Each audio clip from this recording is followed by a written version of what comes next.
Hello, everyone, and welcome to another episode of Unleashing the Rise. I'm Laquvia. And I'm Markeisha. And today we're going to talk about something that most people shy away from. Most people don't want to talk about. Most people, when you bring it up, they run from the conversation. They do. And that is breaking the cycle of generational trauma. Ready to get into it? We can get into it. And it's a deep topic and a really deep conversation that, like you said, a lot of people shy away from. So I'm going to be honest. let's dive deep. Girl, I was like, do I want to do this? Yeah. Because at the end of the day, we all have something that we don't want to talk about. We don't want to share. However, freedom comes once you release it. Definitely so.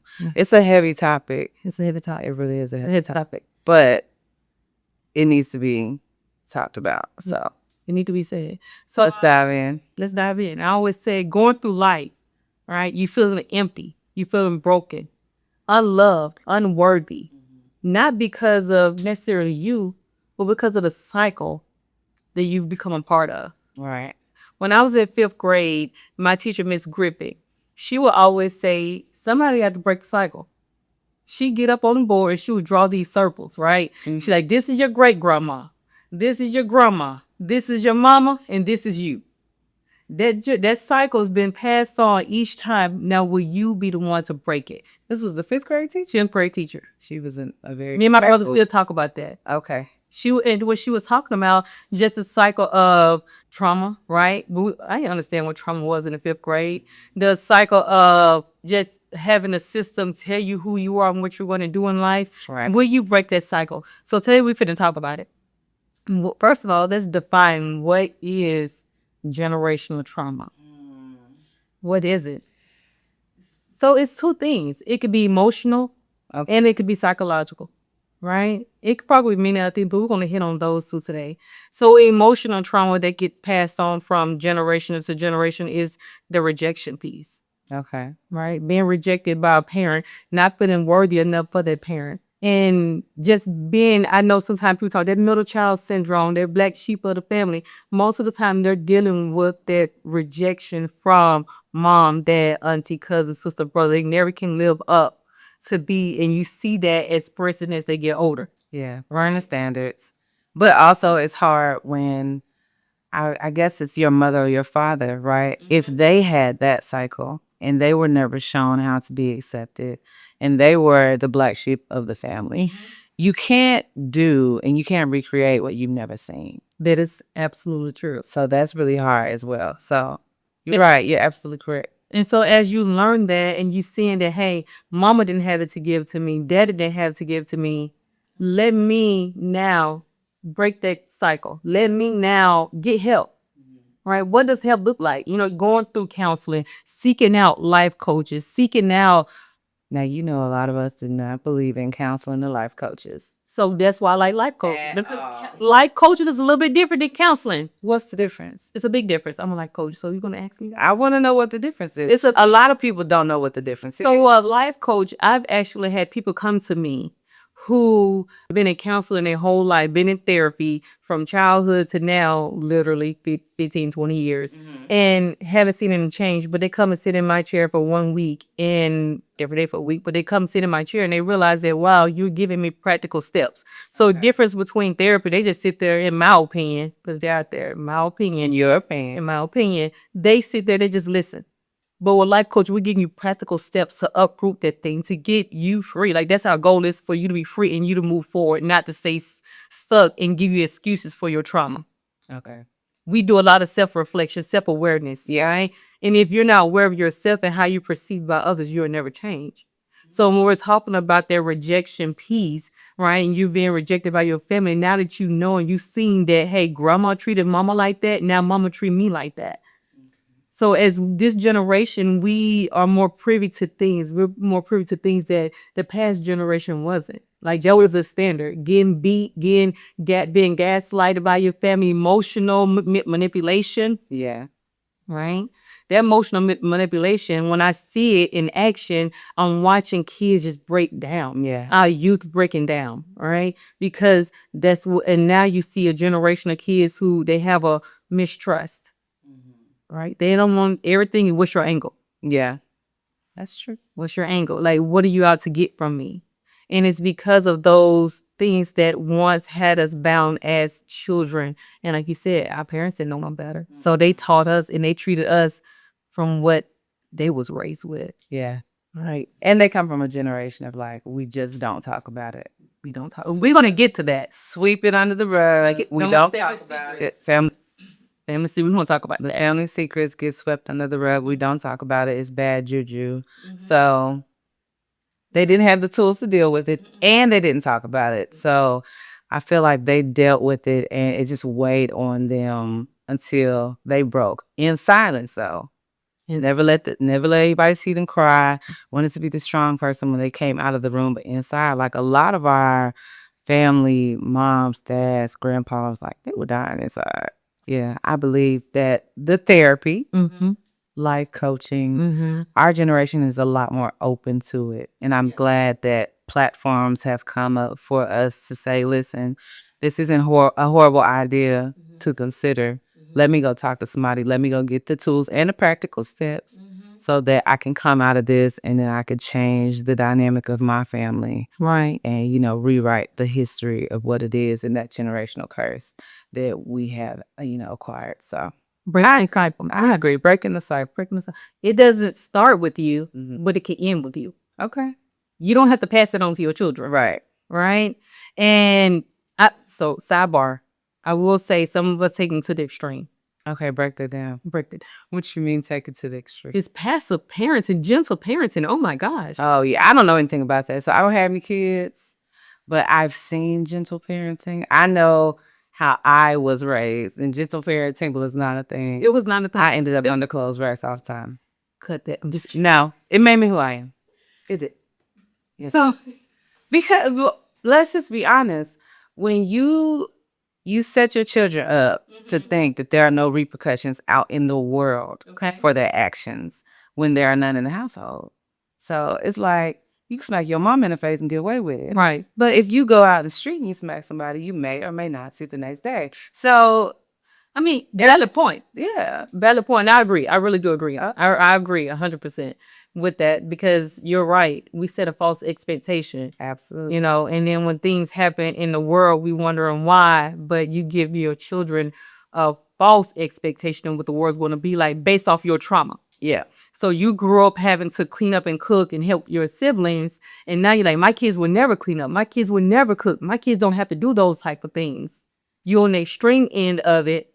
And now with our next episode, we'll talk about the relationships. We wonder why we have men and women who don't know how to coexist. Yeah. Because of basically their upbringing. Listen. And that trauma can be good or bad. It could be not learn how to clean up because you didn't have to, because your mom had to clean up her whole life and she refused to have you clean up, but yet you can't survive in college. Yeah. You can't survive on your own, and now your mom walking in your house saying, why this house built? I'm like, Mom, you never showed me how to clean up. Yeah. Your roommates hate you. Nobody wants to share a space with you.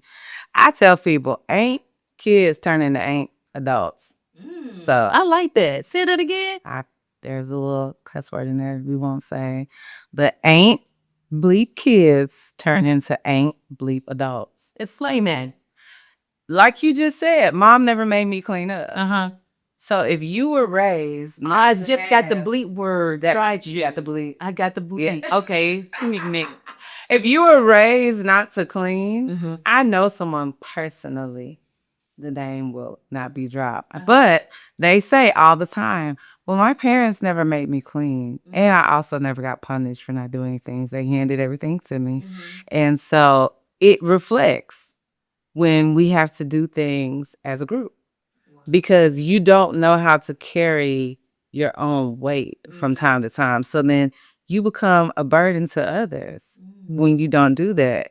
And so it's like you don't know how to function in team settings. It's like pulling teeth to make you do what to others is a normal helping action. Right. And to you is torture.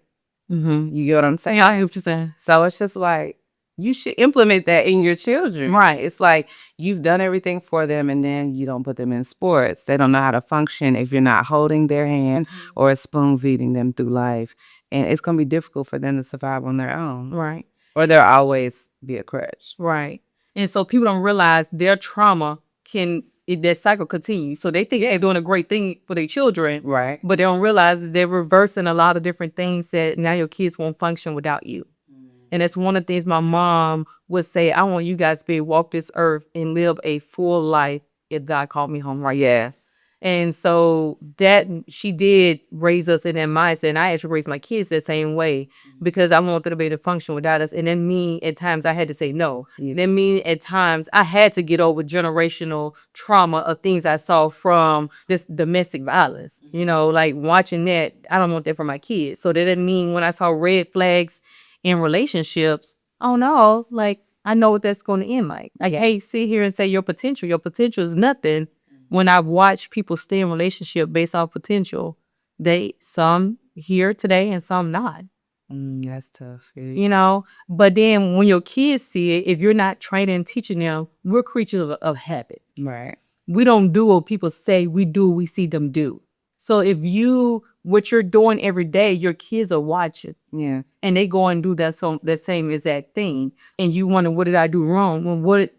When you see mama and daddy do it, then why not stop it there? Get around healthy people. But again, the cycle continues if we never talk about it. Yeah. If we keep those family secrets.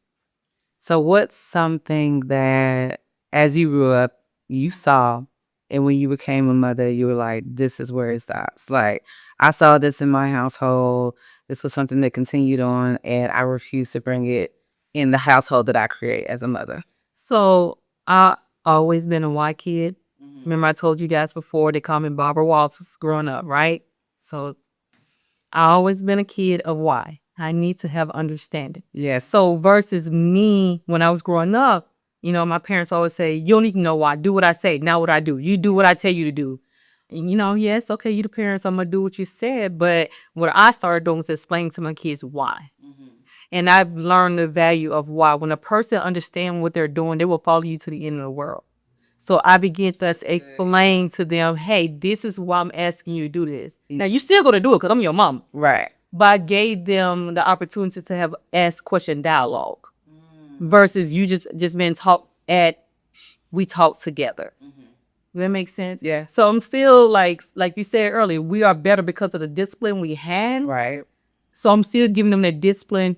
The disciplinarian, I'm still disciplinarian, but I'm also providing the why behind the method behind the madness. Yeah. So that way they have a better understanding and hoping that as they grow up and start their families, they'll explain to their kids and their husband or whoever the why and get them understanding. And when everybody's on the same page, we leave little room for error. Right.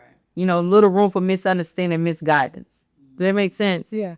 So that's one of the things I learned that I wanted to do different. And then another thing, like I'm not going to be in an abusive relationship, mental abuse or physical abuse. Yeah. And at the end of the day, did I see things growing up, like when my mom, how she would respond, or my dad, how they would respond to their spouses? Like, okay, if I see this response gets this reaction, I don't want to respond that way. But being in those situations, we're creatures of habit, right? So being in those situations, there were times where I was like, you know, I was going to say something, but then it clicked in. Stop yourself, yeah. Cause guess what? That's what my mom would say. Though my dad, my grandma, whoever I saw, that's what they would react. Exactly. And I knew what would happen with those reactions. You know, soft answer turns away wrath. That's what the word tells us. Yeah. So learning that and putting that and ingraining that in me and taking out, uprooting those things from my past, it was necessary. Yeah. To have a healthy relationship, right? But it starts with self-awareness. Yeah. Well, and also knowing why they responded like that too, right? Right. Because half the time people respond because they don't have the language to speak. That too. They don't have the words. They don't have the understanding. So that's why, again, it goes back to that why, giving my kids the understanding, giving them the knowledge, giving them the vocabulary. Yeah. I always say people curse because they don't have nothing else intelligent to say. So if I don't have anything intelligent to say, I'm going to yap off and say something crazy, you know. Or do have somebody, yeah. You see what I'm saying? Yeah. So it's one of those things where you have to be aware of yourself, be aware and be honest about your past to move forward. Yeah. What about you? It's a lot. Something that I said I wouldn't take into my household. Well, I'm a one person household, right? Right. So I still have a lot that I can implement, you know. What I about get married, get a friendships? family. What about like friendships though? Well, I would say, even not with friendships, I would say something that I've learned just growing up. So how you talked about responding, Mm-hmm. right? And how soft answers, they're way better than the cussing out. And they're Right. you know, I would say dialing back on how I respond as well with some things, because I have a very sassy mother, right? Okay. I love her to death, but I have a very sassy mom. And so she's quick with it, real quick. So my quickness is there as well. But I had to understand growing up, when I saw that one, it was a defense mechanism. And the situations that she was in and why she was like that. And so not letting that be so much of my identity and how I needed to respond, because a lot of times she was in fight or flight mode, you know? And so I didn't always have to be so sassy or so quick when somebody said something that I may not like, because it wasn't necessary for me to be in survival mode, for me to be in fight or flight mode at all times. So dialing back on my responses, you know, and creating the atmosphere for just peaceful conversations. You know what I'm saying? And not letting that fight or flight mode always be on me at all times, because you are a product of your environment, but you have the opportunity to change the narrative. But So basically what you're saying and what I've said is those are self-destructive behaviors. It can be very self-destructive. it can. If you know the person is heated, why continue on with the conversation? But see, now in my household, when I was growing up, you got to have the last word. And I realized that those were self-destructive behaviors. You know, I'm going to have the last word and be about their life, right? And so, but what happens to the relationship? What happens when the kids see mama and dad is at odds with each other? Yeah. Or family members. We always talk about parents, but what about when family members are at odds with each other? Now the family dynamic is broken apart. I remember back in the day, family reunions and all of us getting together, it was the bomb.com, right? But now it's like, where's family? Yeah. You know, but it's all because of those trauma, all right? People can't get past it. People still stuck in. It's like, you made me feel this way and I'm going to stay in what you feeling, or the way I'm feeling, and move on. I don't ever had to see you again in life. Yeah. Never had those discussions. Never had those discussions. Yes. And even if you never see that person in life, guess what? That feeling, that emotion, that unforgiveness is still within you. Yeah. And you decide to want to continue with your other relationships. And people are like, why are you that way? And it's because those roots from childhood. Yeah. That you haven't got past. And you never had the tools to talk through your problem. Never received the tools. And that's why I'm saying, hey, talk to a life coach, get some counseling, because you're living a subpar life when you're living in bondage. Yeah. Right? A subpar life when you're not free. That's tough. That's good. That's true.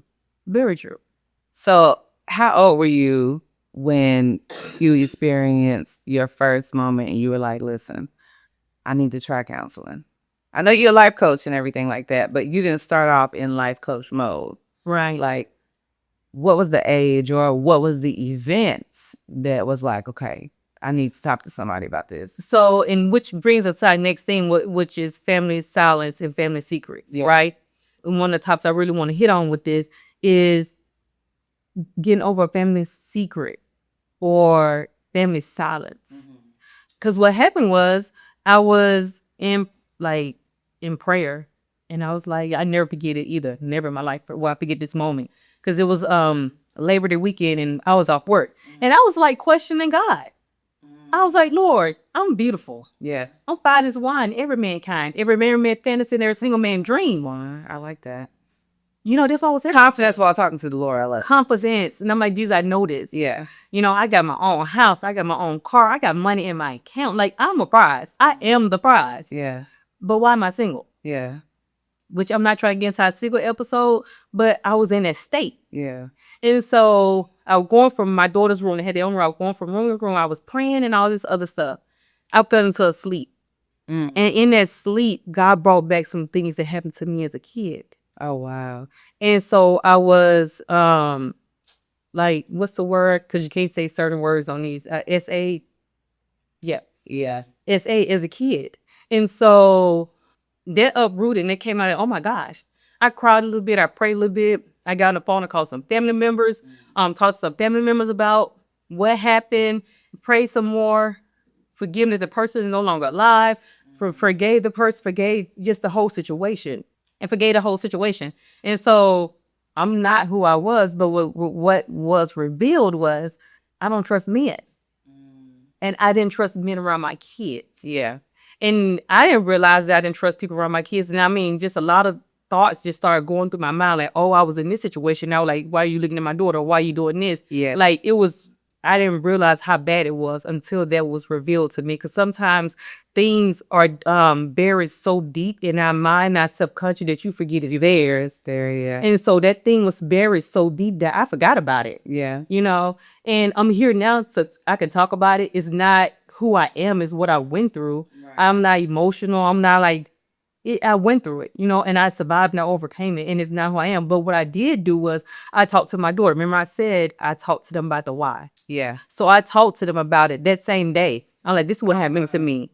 And they were just looking, and we talked about it now. I'm like, because we talk about it now, my daughter actually was able to help her friend get out of a bad situation where it was happening to her. Yeah. And she felt comfortable coming to me like, Mom, I can't do this. I was like, what? It was like early in the morning. She like, my friend, she's afraid of this, that, and the third. Oh, and wow. yeah, it was bad. So I was like, hey, you want to pull the trigger? We're going to have to call and report. And Yeah. she like, I remember what you said, what happened to me. Yeah. What happened to me. She remembered that. And I was like, because there's always help. You shouldn't suffer in silence. Right. And so, and I remember, again, from Mississippi, everything's family secret. What goes on in the house stays in the house.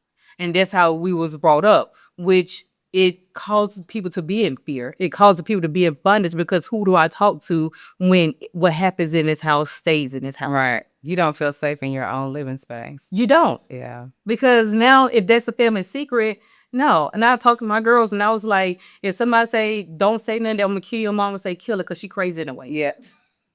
And then I told them, Take her out. she might gonna take you out. Yeah. We could take her out. Yeah. And so we had those real conversations, and they were Gave her younger. tools though. And then years later, she was able to use those tools to help save her friend. Right. And I mean, her friend thanks her to this day. Her living situation did change. It was for the better. You know, and I told to the girl, like, you know what? It's things people going to be upset with you. Your family might be upset with you, but you're free now. Right. And you won't be hurt again. Right. And But that shows the importance of telling them, having open conversations, and the why. mm-hmm. So Exactly. Yeah. And so they're not afraid of it. We have real conversation all the time. Do I want to have the conversation? Absolutely not, Tony. But is it necessary to have those conversations and be that listening piece for them? It is. It's necessary. It's necessary. That's true. So getting over those family secrets in that culture of if you speak, you weak. yeah. You know, no, you strong. You don't think that you're strong. No, Yeah. it's not a sign of strength. No, it's not. So did you do your first counseling session from there? So when you had the dream and when you had the conversation with, your daughters, was that the moment where the light bulb came on that said, therapy is a thing? Like, maybe I should go seek therapy or get into life coaching. Like, what was the turning point for you? So that was a turning point. And that's when I realized, yeah, I needed help. Okay. Like, I want to get through this thing. I don't want to be defined by it. Right. I feel like there's people who've been that way and that happened to them, Yeah. and they define who they are. So it doesn't define. You talk to family, though. I talk to family, girl. Talk to family. You talk to your kids about it. Then you went talk to someone. Exactly. Okay. Exactly. And I got it out of me. Like, Right. even when I went to talk to the person, so funny. Because they were like, you don't sound like you need help. I was, You sound like you got it all figured out. yeah, you got Like you worked through it on your own. Yeah, you worked through it. And I was like, I pretty much did. But at the same time, I still want to make sure like I wasn't crazy. Yeah. And now that's when I realized the world will make you think you're crazy, but you're not crazy. They will. And just talk through it. It wasn't me in a session because a lot of it through this, the Holy Spirit ministering to me in those moments, like a lot of things were uprooted. A lot of things did come out. Not all family members was happy about it. Yeah. Hey, they might listen to this and say something about it, but guess what? This is my story. This is my freedom. And I know somebody else out there want to be free. And if I could be free, you can be free. Absolutely. You know, I always say, you hear me saying it, like, I don't look like nothing of what I've been through. None of it.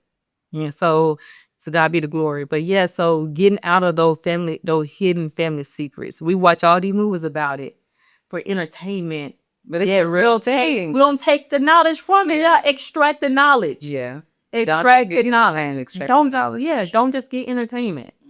And to be honest, I really believe like some of those things I was watching helped me too. Like, this is a real thing. This is happening every day.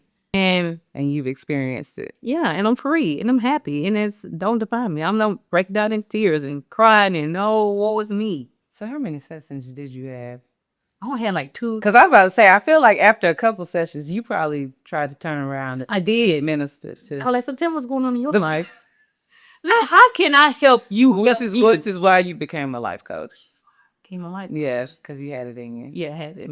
Well, and also you have the foundation of God, and the Holy Ghost. A lot of people don't have that, which is why a lot of people struggle and stay in that woe is me, and they stay with a dark cloud over them for so long because there's no spiritual foundation. Right. And they're missing. They try to fill their void with things, right? Things, yeah. And if they're void, things will never fill that void. Yeah. Right? Money can never solve your problem. That's not the answer to filling that void that's in your heart.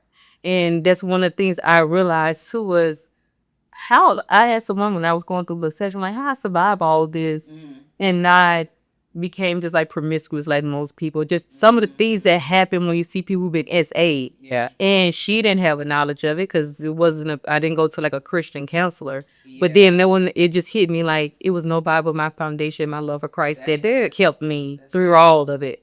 You know, because I didn't go and get tatted everywhere. Even she'll get this hang. Yeah, my mental was straight. You know, I went on through life like, hey ho, but it came out when I realized I did not trust being around my girls. So it has a way. That trauma has a way. It's going to show its head. Show up, yeah. It's going to show its head, and it may look different for you than it does for me, and that it does for other people. Because like I said, even she said most people that she deal with, they either have like sexual orientation issues after the fact. They either promiscuous. They get tatted everywhere because they're trying to know the pain. Yeah. And so, yeah, girl, the situation was crazy though, but yeah, I survived it. You end up turning around being a little bit of her counselor. Well, I haven't done what I would say is traditional counseling. I was on my little health kick journey. Okay. And I signed up for, it was like a fast. So it's called Surviving Vegan. Shameless plug. Everybody should sign up at least once. But it's called Surviving Vegan. It's 10 days of just like clean eating, raw food, and a little bit of therapy got sprinkled in there. Okay. So I really didn't understand what I was signing up for other than just a good meal plan. And so I did Surviving Vegan, and she made us understand the connection of food to emotions. Ooh. And I was like, I don't really know how this will unfold. But she was like, write down the cravings that you have, right? Because when you're somebody who is like a starch, clean, like starch, sugar person, and then you're going from eating a lot of meat to just eating completely clean and uncooked food for 10 days, it's a struggle, and you start scratching like a fiend. So, did you scratch? What? There was a scratch or two, but I got through it. Anyway, so she was like, what's one thing that you really crave all the time? And so we had to write it down. After we wrote it down, she said, these are your the emotions attached to it. So I love ice cream and bread. Like, love them. It's a problem. And so she was like, sweets and soft things are it's a correlation with comfort and rejection. Oh wow. And abandonment.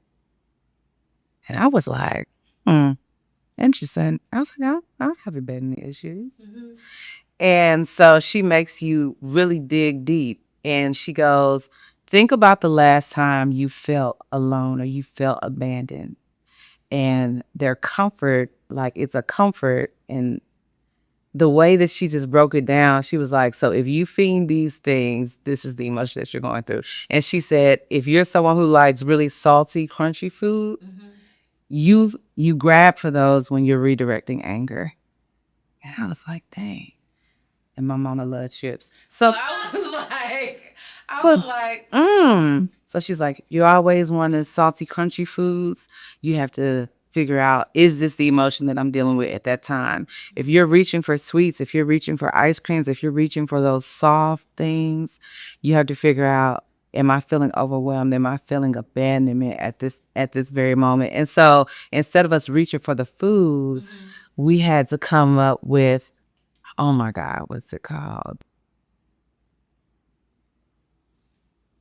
It's like a plan to redirect. I can't think of the name of it. So it would be, instead of reaching for the bowl of ice cream, trigger management. Okay, trigger me. What triggered? So she would go, what triggered that emotion? You would have to sit, and I'll tell you, this is one of the hardest 10 days of my life.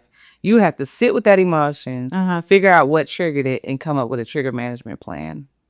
Okay. And it was so effective to me. And I did not realize that the foods that I was reaching for had a correlation with the emotions that I was feeling until I did this 10-day fast. So at the end of the day, if I was overwhelmed or I had a conversation with somebody and I felt like I was dealing with this emotion, I was feeling abandoned, instead of me reaching for that ice cream or going to Texas Roadhouse and getting the rolls with the honey butter because I love them, I would write down my trigger management plan. So my trigger management plan would be, instead of reaching for the food, go for a 10-minute walk.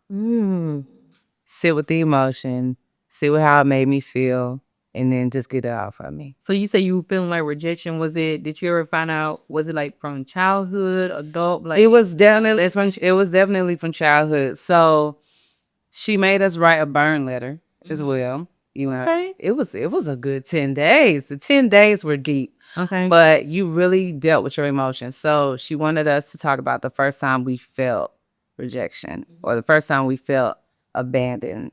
And so mine was when my parents split when I was younger. So I told my mom, I was like, hey, I got abandonment issues that I never knew I had, I guess. Yeah. Because, like you said, we're raised in church. So we pray about it. We kind of go on. Right. But my parents had split for a little bit.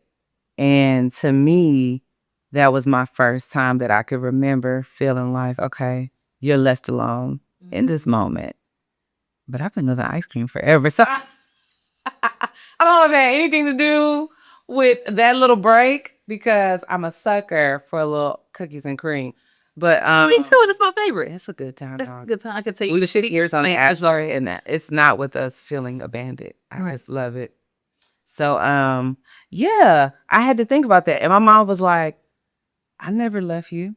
I never did anything to make you feel abandoned. And I was like, yeah, but Dad left. And I said, I didn't realize that may be something that I still deal with. But yeah, sugar and soft taste. So basically our comfort for an abandonment feeling that you're having. So basically what happened was when your dad left, for girls, that's the first husband. That's your first husband. Yeah. That's your first kind of like love that you see in a man and your dad. And so with him leaving, you felt like if he can leave, anybody can leave. Anybody can leave. And what did you do wrong? The cause you don't want to leave? Yeah, it was just like those emotions and those questions were felt, and I asked those, and so in writing that letter, a lot came out. Oh wow! Right, even more than that. Even more than that. It's just like, okay, I guess I have abandonment issues, like you said, with what you were dealing with. It's like, how did I get over this? Right. And sometimes you forget about it, and so with my parents ended up getting back together, right? Right. my mother has always been a strong source for me, a strong resource, and a crutch that I can always, lean on. So me having to think that far back from something that was buried and kind of left behind, it was different and it was challenging.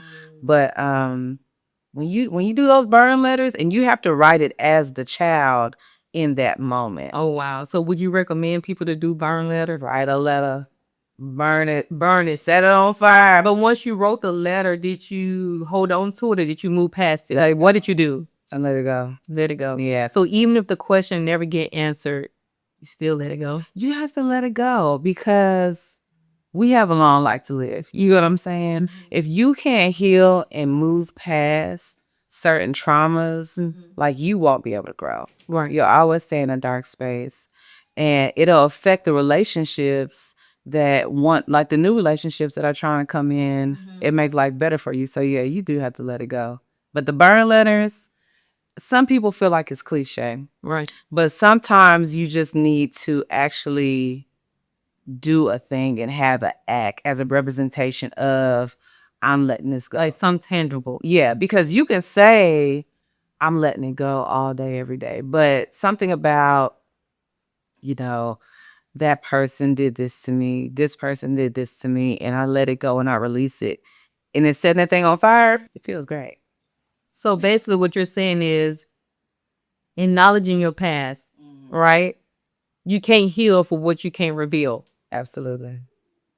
That's what people don't realize. You cannot heal from what you can't reveal. Yeah. And if you can't speak it out of you, that thing still have power over It you. does. You had to release it. You got to release it.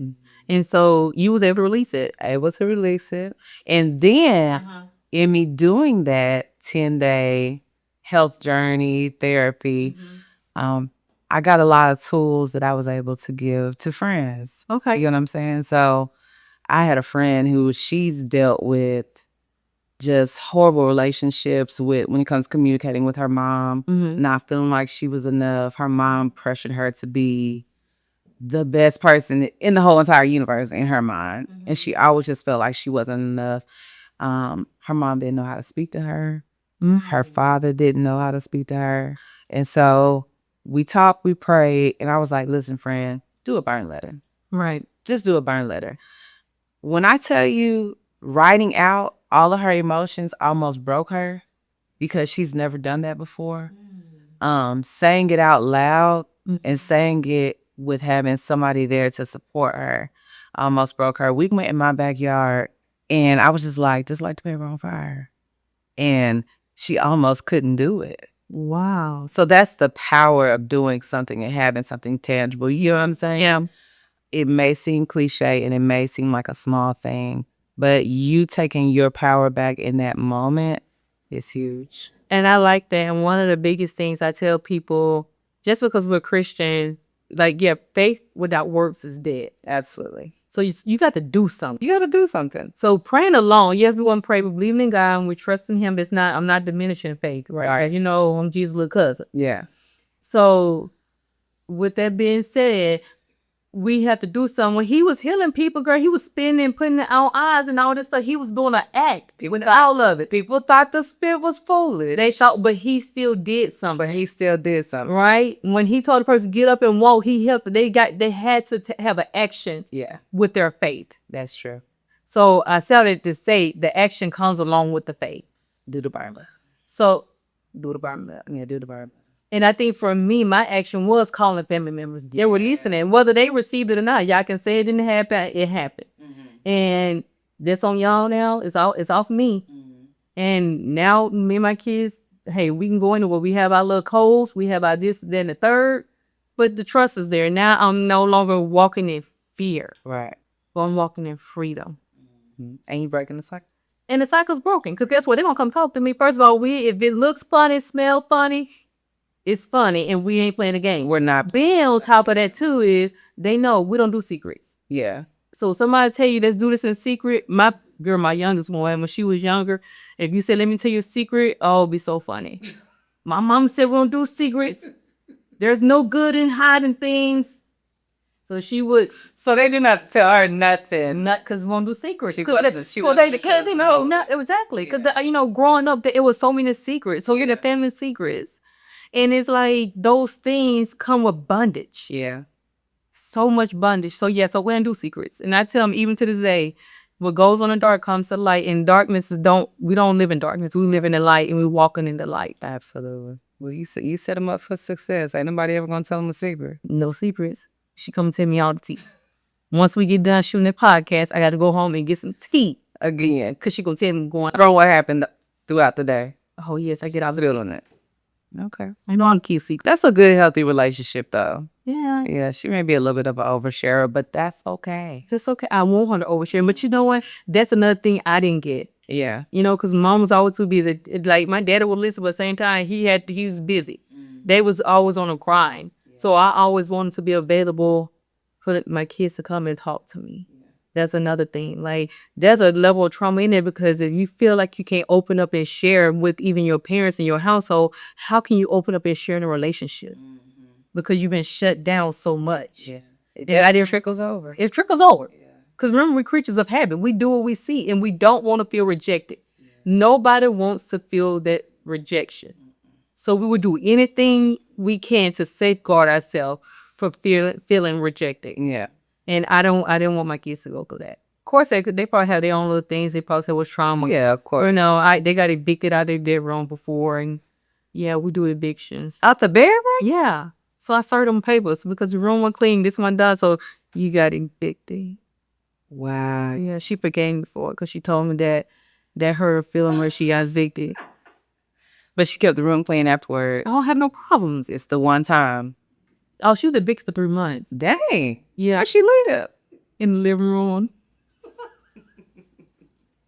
You had to do something. Hey, tangible. She went to church camp and came back. She wrote, but you know what? You know what they did in church camp? What? Wrote letters. See? They wrote letters at church camp. Can't make this up, y'all. And she came back. She Evicted? Yeah. Okay, good. You never heard that before? She wrote the no, because I can't wait to evict somebody. Yes, I evicted them. They got evicted when they was younger. So she evicted twice. When they were younger, she got evicted. They was on like a day. They was young. She like kindergarten. And then she got evicted like in the ninth grade. Okay.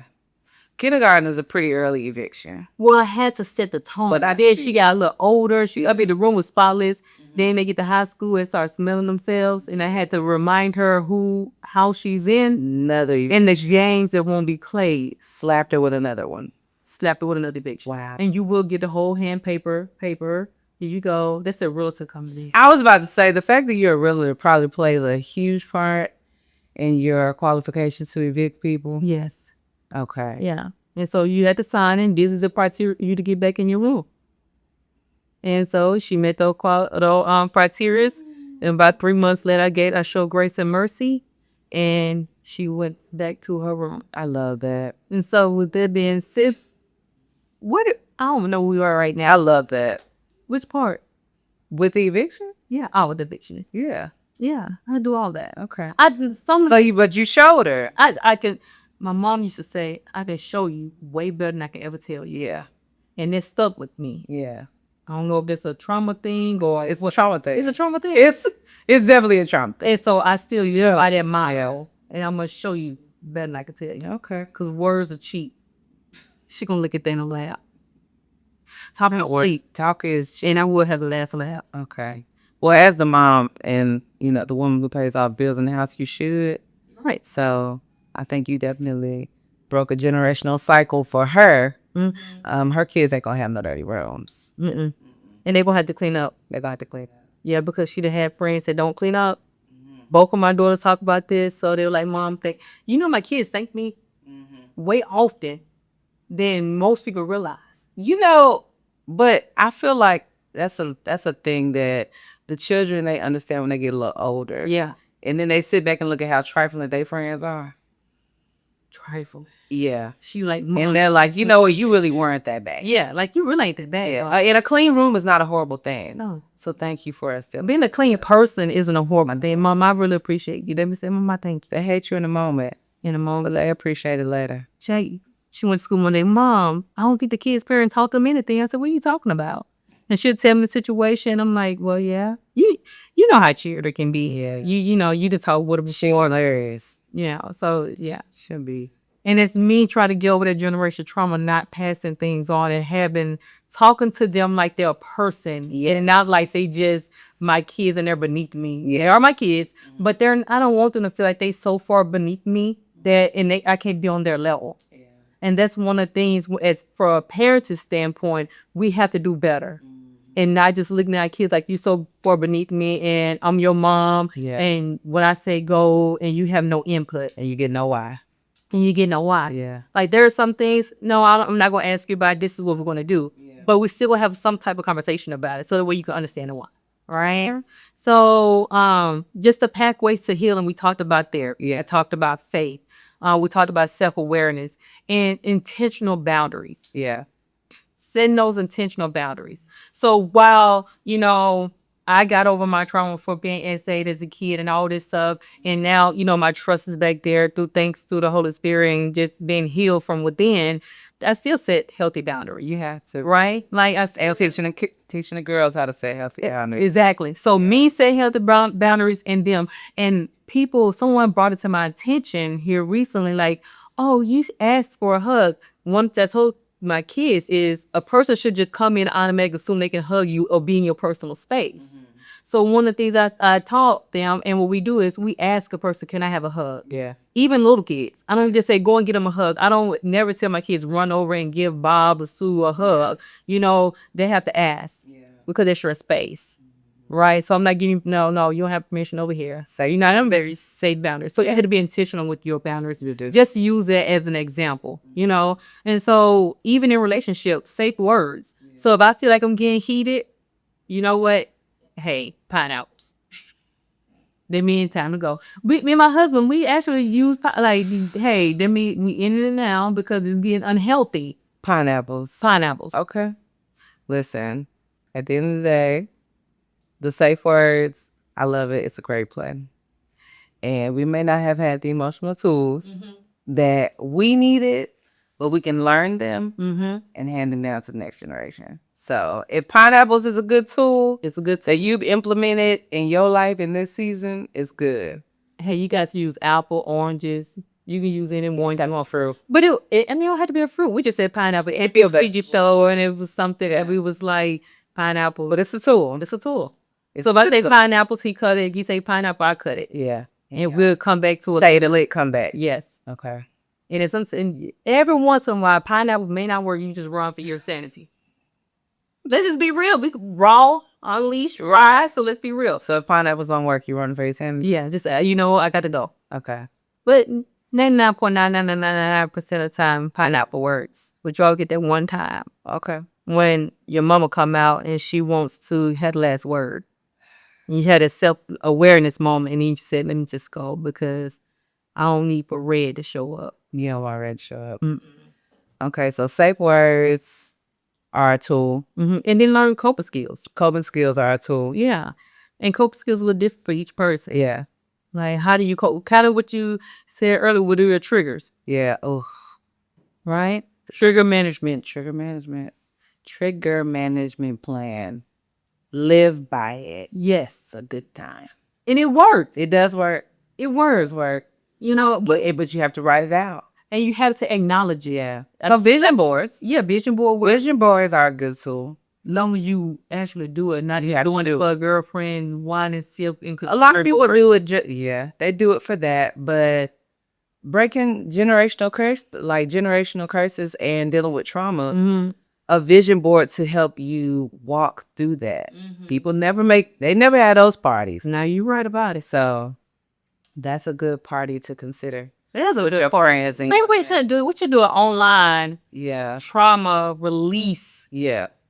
Vision board. A lot of people gonna cry.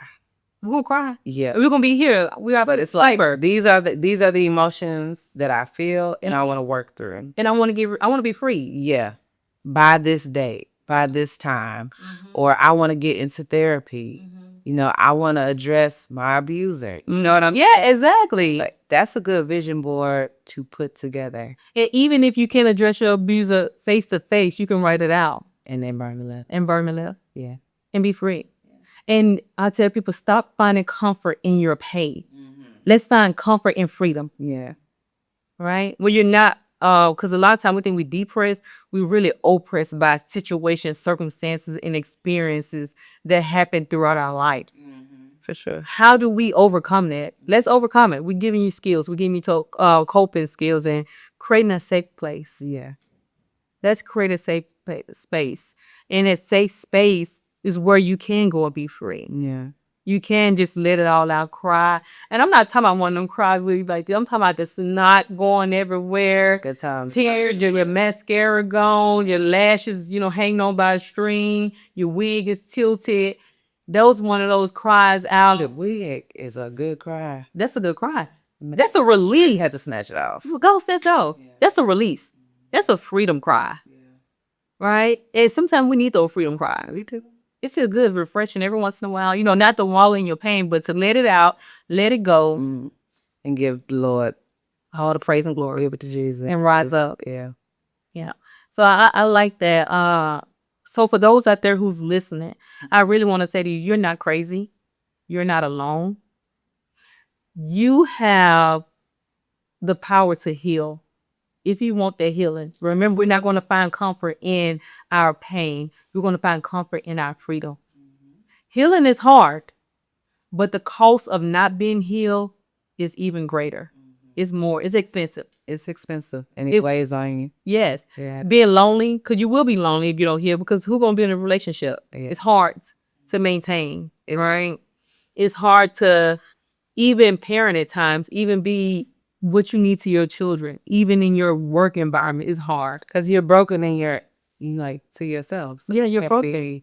And you're trying to find fulfillment in other things. Yeah. You're trying to find fulfillment in work, in life, in people, and it never happens. So people constantly letting you down. And if they're not letting you down, it's that brokenness within. It's that trauma. It's that trauma, yeah. So again, you have the power to rewrite your family legacy. What you do next matters. So if something resonated with you today, we're talking about trauma, leave us a comment, DM us. You can find us on Instagram, look up Unleash and Rise with Laquvia and Markeisha. Facebook, Unleash and Rise with Laquvia and Markeisha. We're here to help you turn your obstacles into our opportunities. You're not alone. We're here for you. So if you have any skills that we didn't talk about, any coping mechanism that you use, please comment below. Let's help each other. Each one reach one. Right. So don't believe it or not, you have the skills, you have the power to be able to help the next person, not just us. Let's do this together. Let's do it together. Let's do it together. And we will have a segment coming up on our channel. So follow us on Instagram, Facebook, and on YouTube, Spotify, all those different things. And that way you can stay in tune on what we're doing. And we will have question and answer segment coming up. So stay tuned. All right, until next time. Bye. Bye.